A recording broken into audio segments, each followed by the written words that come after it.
Hey, what's up everybody? Welcome back to another video. Hope you are all doing well. Prior to me getting into the video, just a quick little update. I've been having a lot of people hit me up about a previous video that I did on a lieutenant with the Mendocino County Sheriff's Office regarding a child pornography case, how he had a couple hits from internet crimes against children at his house for an electronic device at his house accessing child pornography websites. A lot of you guys have been asking me if anything's being done with that, if anybody's looking into it, if he's been put off on leave, or if he's still working.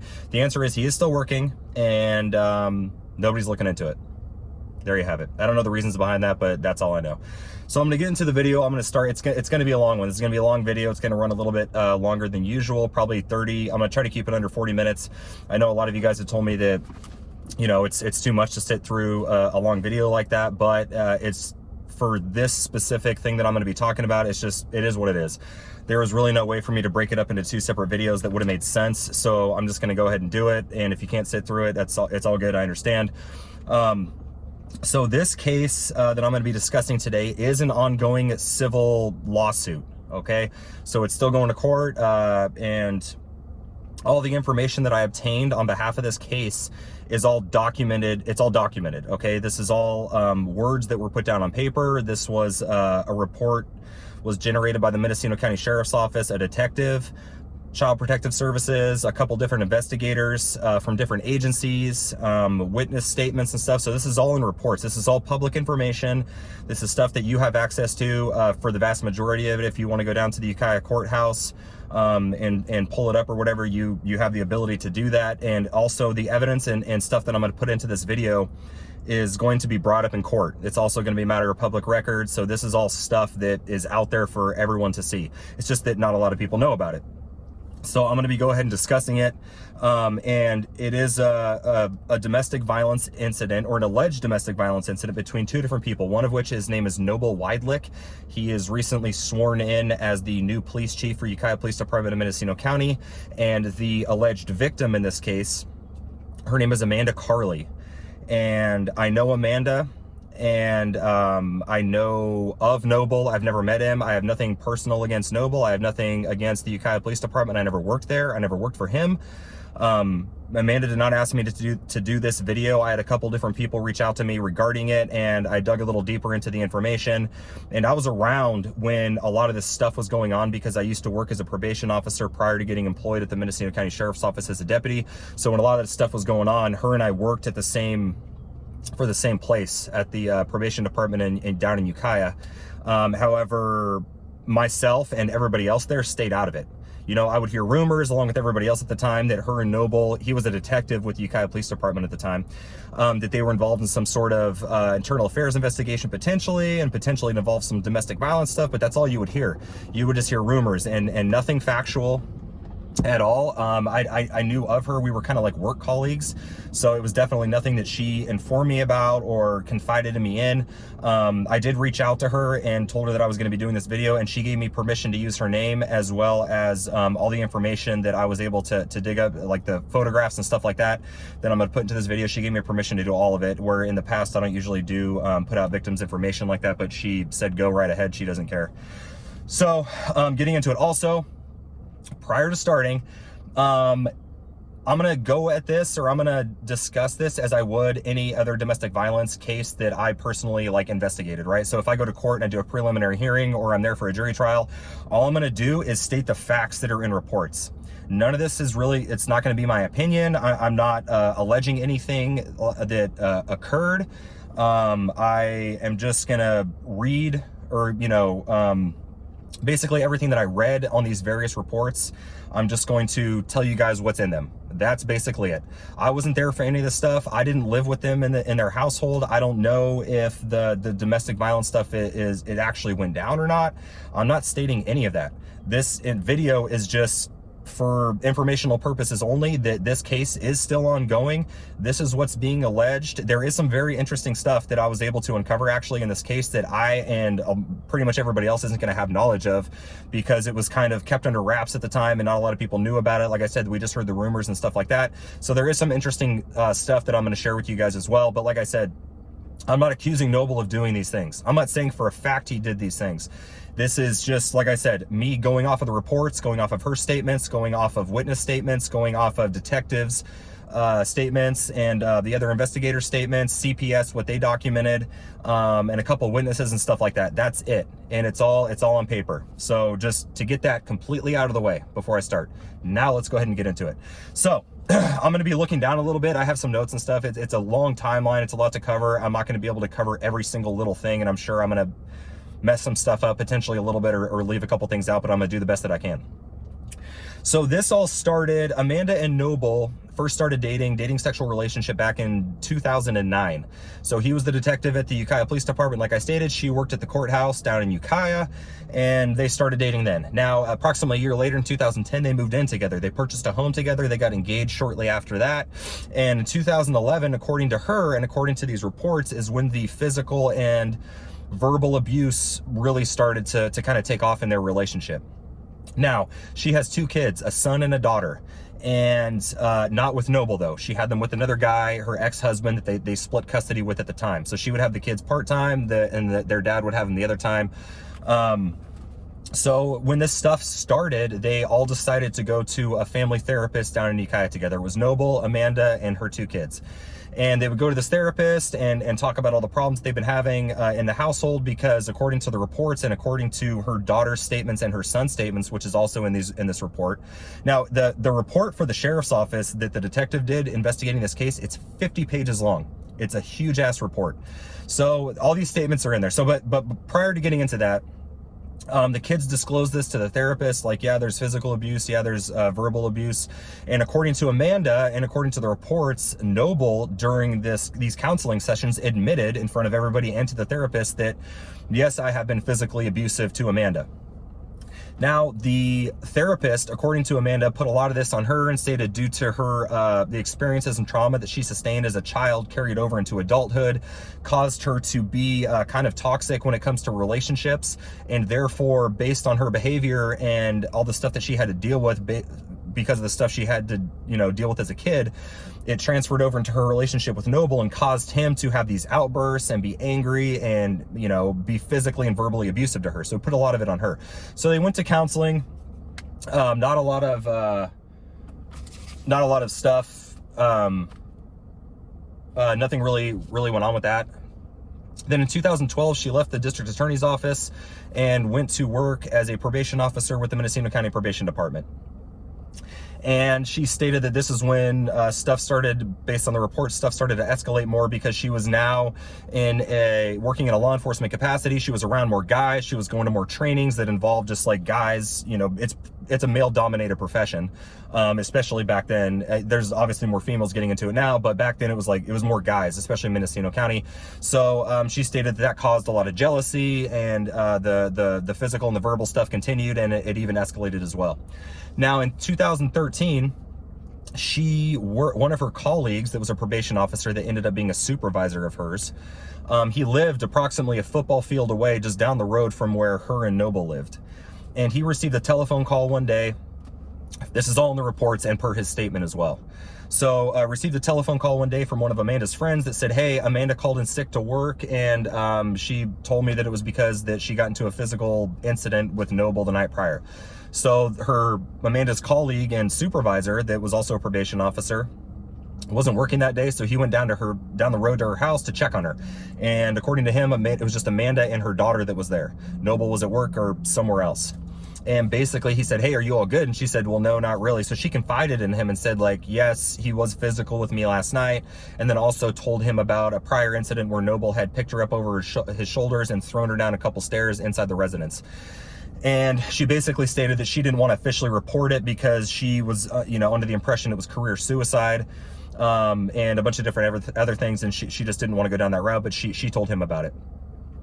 So he left, and nothing got done with that. And some time went by, and this probation officer was friends with Noble and friends with Amanda. So he was at their house another time, and they had all been drinking. And according to the reports and the statements, it was toward the end of the night. Noble wanted this guy to go home, and the guy wasn't going home, and Amanda wasn't pushing the issue, telling this guy to go home, and she was kind of just like laughing and stuff like that. So Noble became angry and I guess punched a wall, started slamming doors, and screamed at Amanda, and went into another room. The probation officer asked Amanda, like, hey, what the hell was that about? And she said he has anger problems and stuff like that. So after that, a couple months later, the probation officer, her supervisor, went to a training, and at this training, he disclosed to another guy that works with Noble at the Ukiah Police Department at the time, like, hey man, he said, Amanda, I think that she's getting physically abused at her house, like based on this, and this. So that guy that worked for Ukiah Police Department went and reported it to his supervisors at the Ukiah Police Department. Now, they hired an outside investigator to look into this, but they were doing it under the premise of like, oh, this is potentially just a rumor, this is hearsay, this may or may not be factual, kind of a thing. So this was in 2013.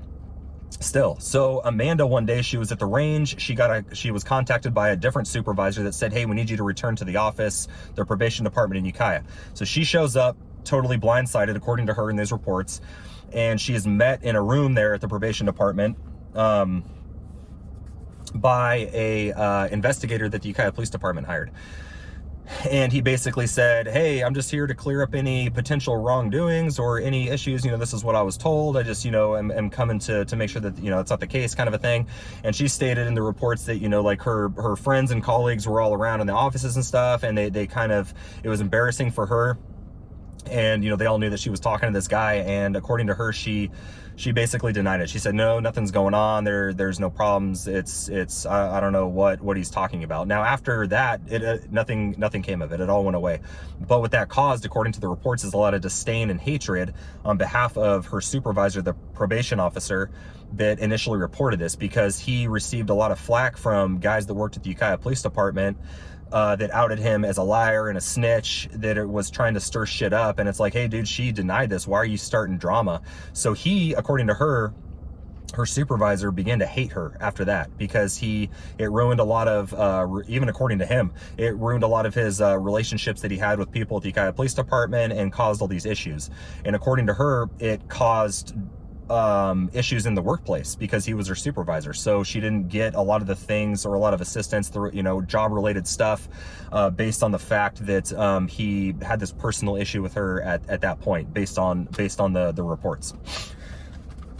So according to her, the verbal abuse continued, the physical stuff continued, according to her in the reports.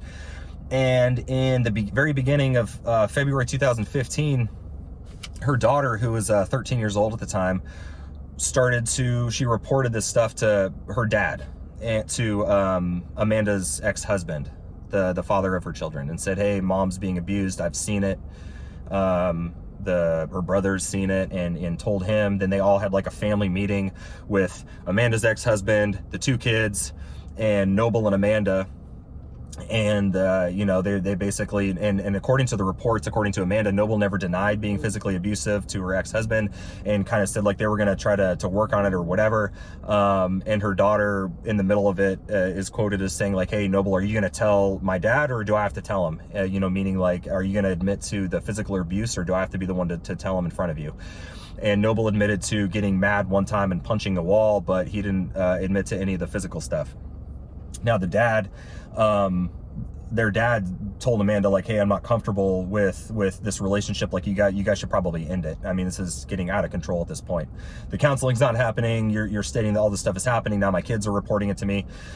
Then approximately 2 months later, in it was either March or April, her daughter reported it to a counselor at the middle school she was attending, and the counselor, being a mandated reporter, notified Child Protective Services, and since they're mandated reporters as well, they reached out to local law enforcement, which in this case was Mendocino County Sheriff's Office, since there was a criminal element there of emotional child abuse, since according to her daughter, was having to witness this, as well as the physical abuse allegation of Noble, being physically abusive with Amanda. So there was reports generated and all that kind of stuff. Now, Amanda became aware of this after the fact, and it had been CPS contacted initially, Amanda's daughter's father, and he was made aware of it. And all those stuff, he actually gave them permission to talk to her at school. So Amanda became aware of it, and since she was in law enforcement, knew how the process worked, she reached out to CPS herself because she knew that she was going to be contacted, and said, hey, I know that you guys, my daughter told you this stuff, so I know I'm gonna have to talk to you guys. So she ended up meeting up with CPS, and basically she didn't deny everything to CPS. She said, like, you know, whatever my daughter told you, that's her opinion, that if that's what she saw, that's what she saw. So she didn't all the way deny it, but she minimized a lot. You can see in the report, she minimized it. She was very evasive. She downplayed a lot, and she basically, but she still said, like, no, there's no additional abuse. Everything is fine. I feel safe, like, you know, whatever. Just a lot of minimization. But according to the CPS safety plan, which I'll show you guys right now. So the CPS safety plan was generated by Child Protective Services, and they substantiated that, they you know, decided that there was enough evidence to substantiate these claims, and that the kids were no longer safe around Noble. So basically they told Amanda, you and Noble can stay together, that's not our business, but if you're gonna do so and live together, the kids can't be there, and the father's not comfortable with that either. So Noble, and then at the same time, like I said, a detective, Andrew Porter, was with the Mendocino County Sheriff's Office, was notified as well, since Amanda and Noble resided in the county, not in the city's jurisdiction, and also this involved, you know, a city employee.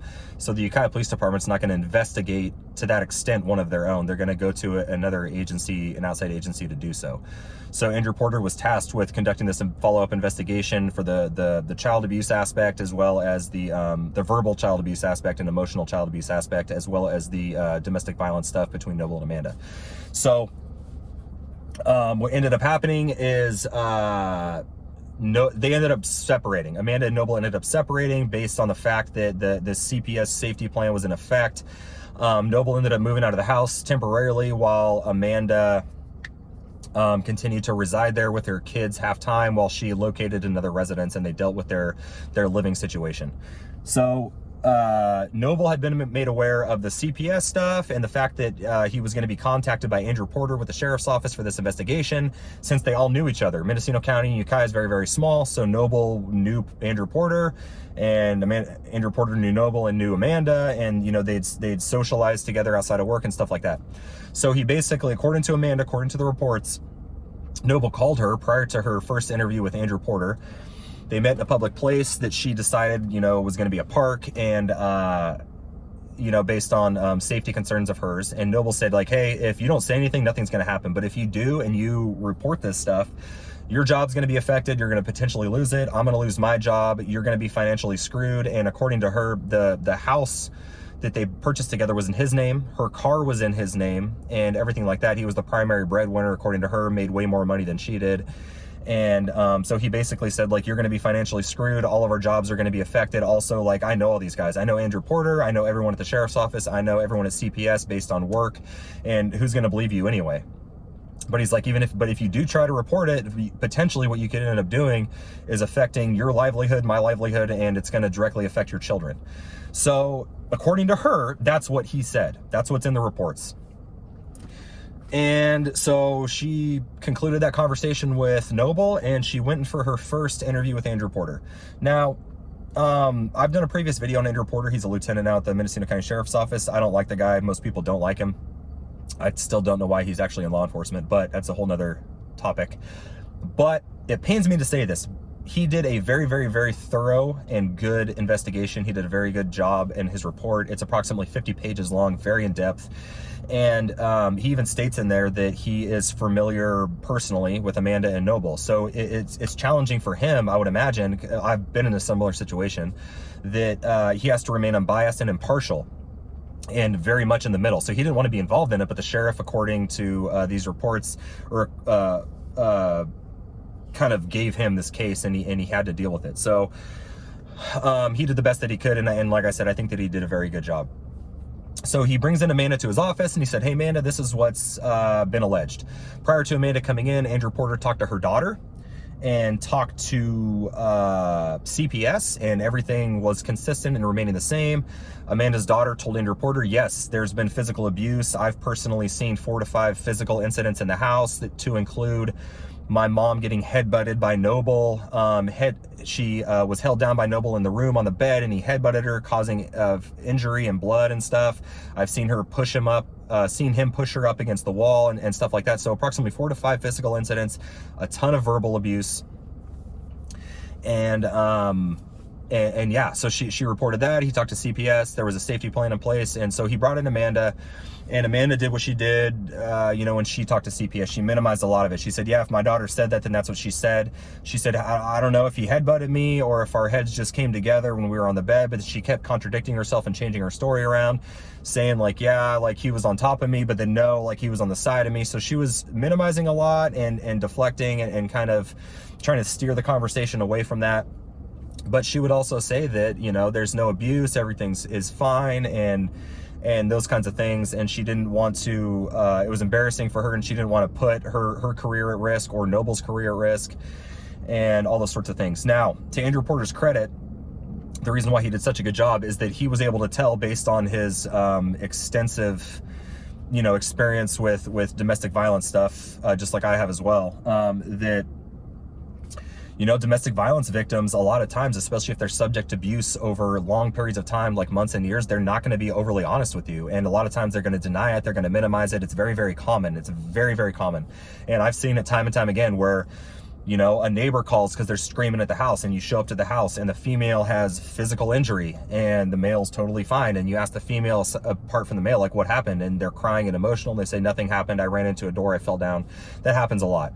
And, later you get another call a couple months later to that same house, and there's more injury. And then the girl or the female or whoever is finally honest and said, yes, this is going on. There is physical abuse. I lied to you last time based on financial concerns that I have, based on the fact that my kids are involved. Where are my kids going to go? Like, he's the primary breadwinner, all those sorts of things. So it's a very, very common theme. So Andrew Porter was able to tell that, based on, he put it in his report.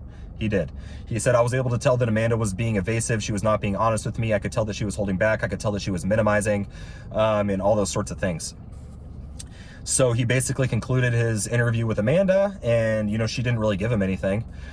Now, he also interviewed her son, who was going to high school at the time, and her son said, yes, I've seen a couple of the pushing incidents where Noble pushed my mom. I wasn't there for the headbutting incident, but my sister told me about it. There's a ton of verbal stuff that I've heard. Then Andrew Porter also spoke to the probation officer, the supervisor that had Amanda had confided in before, that kind of got, screwed over with the Ukiah guys. And he basically said, yeah, this is what I was told. This is what I saw during that screaming incident. This is what I reported. And he said, I'm trying to stay out of it now because I got totally screwed over because Amanda denied it initially. And it really affected my relationship with all those guys. So Porter also interviewed Amanda's ex-husband, and he said, yes, this is what my daughters told me. This is what, I've seen or whatever. He interviewed everybody. And then he text messaged Noble at the end of all this and said, hey, would you be willing to talk to me regarding this incident? And according to the reports, Noble was quoted as saying, I would love to, but I've retained counsel. He got an attorney at this point, and he said, if you want to talk to me, you have to go through my attorney. So Andrew Porter called Noble's attorney, and they said, we're not going to provide you a statement at this point. So basically at that point, there was not much to go off of.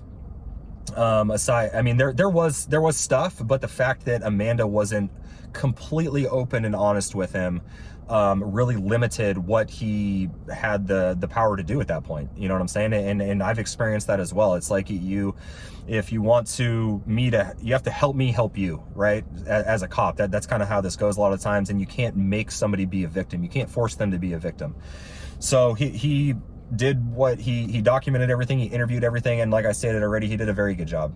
And you could tell that he was sincere in his report, and you can tell that he did remain unbiased and not biased and impartial and everything like that. So as I stated already, they had broken up and everything like that. And then 4 months later, Amanda had moved out of the house. She was completely done with the relationship. Her kids were in a safe spot, and she was in a better headspace, and she was able to do this part on her terms, because the other 2 times she was contacted she didn't go out of her way to report either of those previous 2 times. They were done by other people. So this time she contacts Andrew Porter again approximately 4 months later and ends up meeting up with him, and she says, you know what, I'm very, very sorry. I want to be completely honest with you at this point. Yes, there is physical abuse. Noble has been physical with me approximately 10 to 15 times throughout all the years of our relationship, from 2009 or 2011 really to 2014, I guess at that point, prior to when they had broken up, which is when the last physical incident was reported. She came clean about the headbutting incident. She said, yes, he did hold me down. Yes, he did headbutt me. Yes, my daughter did see it. He pushed me, and she basically went into detail about all that stuff. And she said the reason why I wasn't honest before is because she said I was scared, and I wasn't in the right headspace. He's the primary breadwinner. The house is in his name. My car's in his name. He's constantly threatened me with those facts. She said I have serious safety concerns at the time regarding my kids and what was going to happen with them, or if he was going to potentially do something to them if I reported it. Also, I was afraid for my career, and if I reported it, what that was going to look like, and if I was going to lose my job, if he was going to lose his job. And all those sorts of things, just like I said, standard in the report, she said all that stuff. But like I said, standard domestic violence victim mentality and standard stuff that I've seen. So, but in the report, Andrew Porter says, I thank you for coming in. I could tell, like I said the last time, that you weren't being honest with me and that you were holding back. And in the report, actually, Andrew Porter said that Amanda Carley appeared to be credible based on her body language, the things that she was saying, and all those sorts of things. So she also provided him with pictures. Now, these pictures that I'm going to show you guys, which I'll show you right now. So she's alleging that all these injuries came from Noble as a result of domestic violence. I don't know that for sure, okay? I wasn't there. I didn't take these pictures. I'm not saying for 100% fact he did this stuff. I'm just saying she provided this as evidence. These photographs are going to be a matter of public record when it goes to jury trial and goes to court. All this stuff's going to be into evidence. But this is what she gave to Andrew Porter, and this is what's part of the report. And she said after all the domestic violence, the physical stuff, she would document it. She would take photographs. She would email them to herself as well as her mom, and told her mom not to open them only if something happened to her, like if she got killed or if something worse happened to her, or if she needed them for future purposes. So according to her, she documented all that stuff. She gave it to Porter. She gave him additional witnesses to talk to, friends of hers that she had confided in when she worked at the DA's office, as well as at probation, that she would, talk to and say, like, hey, about the physical stuff right after it would occur. There was an incident where Noble, according to her, she alleged he broke her phone when he was mad one time, and her friend the next day, she told her friend about it, and her friend went and bought a new phone for her. So that was another witness. So she gave him all this information. And she said, I want to press charges. I want to prosecute. Like, I'm good to go now. I apologize for all the stuff before. So Andrew Porter did what he should have done. He concluded the interview and he submitted it to the district attorney's office, because that's what you do. Now, she went back to work. And but when she went back to work, she was checking in with Andrew Porter. She tried to get a hold of him twice to figure out, like, hey, what's going on with the case? I haven't heard anything. And he directed her to contact the courthouse. So she was trying to go through the DA's office to find out, like, hey, I want to prosecute. What's going on? So one day she goes to work at the probation department, and the big boss of the probation department, the chief, Buck Ganter, who had actually hired me at the time, pulled her into the office and said, hey, I've been notified by the DA's office that you're going to be put on the Brady list. And what the Brady list is, I've addressed it in a previous video that I did on Quincy Cromer, who's a lieutenant with the Mendocino County Sheriff's Office. The Brady list you get put on when you're in a law enforcement capacity and you lied during an official, like, investigation, essentially. So basically what the DA's office was stating is that, because she was untruthful with the investigator with Ukiah Police Department, as well as the first time with Andrew Porter, and then she became, changed her story again later, that she lied in an official capacity, and according to them, and that she was going to be placed on this Brady list, which means that she was going to be no longer allowed to testify in court for any of her cases, since she did supervise a caseload of a high-risk caseload of sex offenders, as well as people that committed crimes that have mental health issues as well. So any type of case that she did on any of those guys, she wasn't going to be allowed to testify it because she had been labeled a liar officially. So if she goes into court, then, you know, they have to bring up that fact, like, Your Honor, or to the defense, like, this person, Amanda Carley, is on the Brady list, and anything that she is going to say on the stand is potentially going to be a lie. So now, therefore, she can no longer testify, and your career is done at that point. Okay, it's gone. So the chief said, hey, I've been notified that you're going to potentially be put on this list, so I need your gun. She said, well, what the hell, why? So he wasn't able to really explain it aside from that. And in the reports, he didn't take her badge, but just took her gun, and then said, I'm going to reassign you to a diversion caseload, basically. So it's a caseload where you're not going to have to go to court ever. You're not going to have to testify, and we don't have to worry about you, you know, being truthful and all this stuff. So he allowed her to, he was going to give her that option. So even though she'd been labeled a liar by the DA's office, according to her, they weren't going to fire her. They were just going to take away her gun and give her this other caseload. Now, she was advised by her union representative that the chief had violated her peace officer rights by doing that, and that she was not afforded her POBAR rights. So she said no, and she wanted to fight it. So the chief gave her the option to go off on administrative leave while they did the investigation, or to get this other caseload and just deal with it. So she said, no, I want the investigation, go ahead. So she got taken off of work for approximately 2 months, and she was met with another investigator that the probation office hired at this point.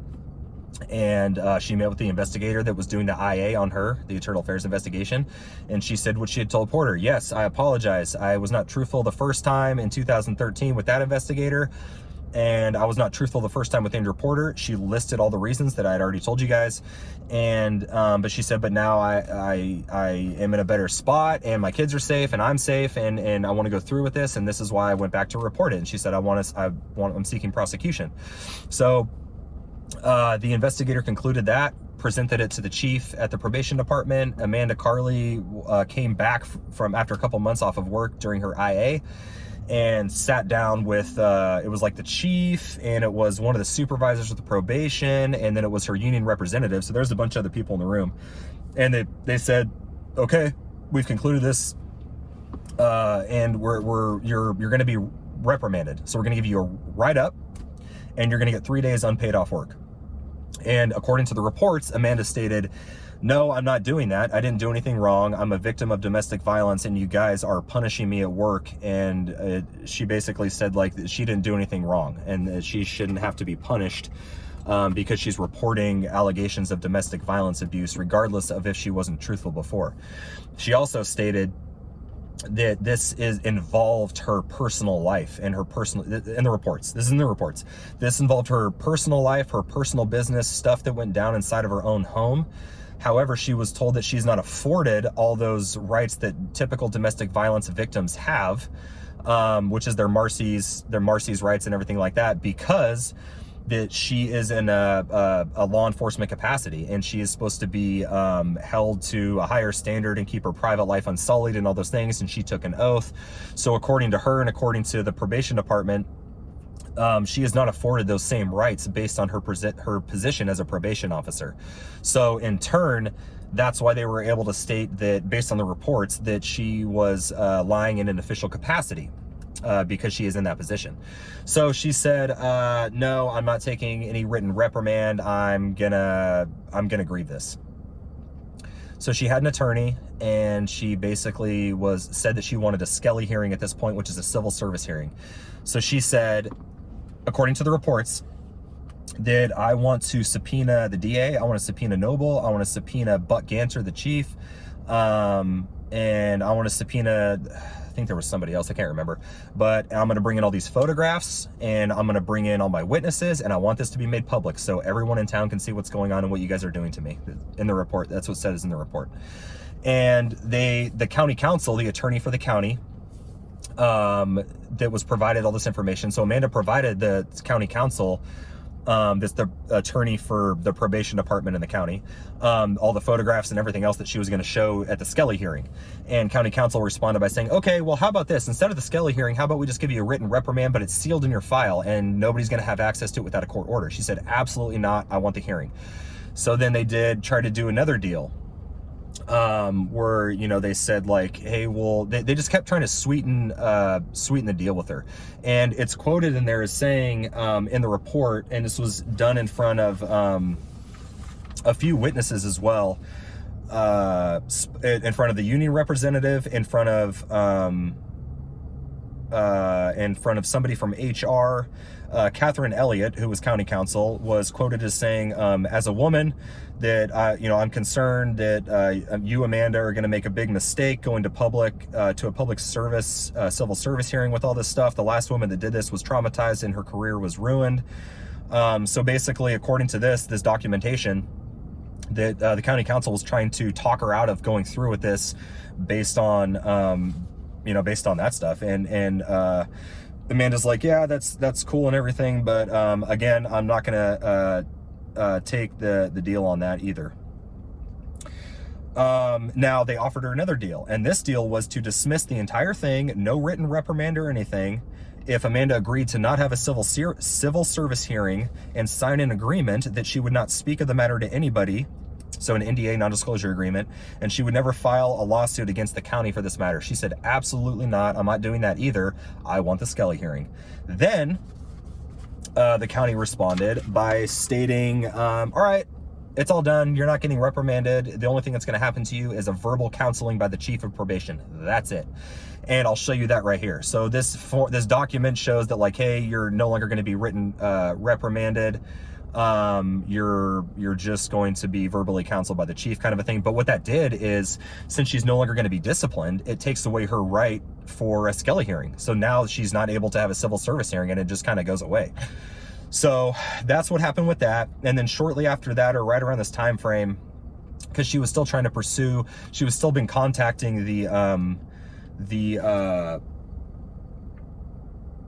so she'd been served with the Brady List notification, and all that stuff, stating that she she did get served with the Brady List notification. I've been talking so long, I can't remember if I said that.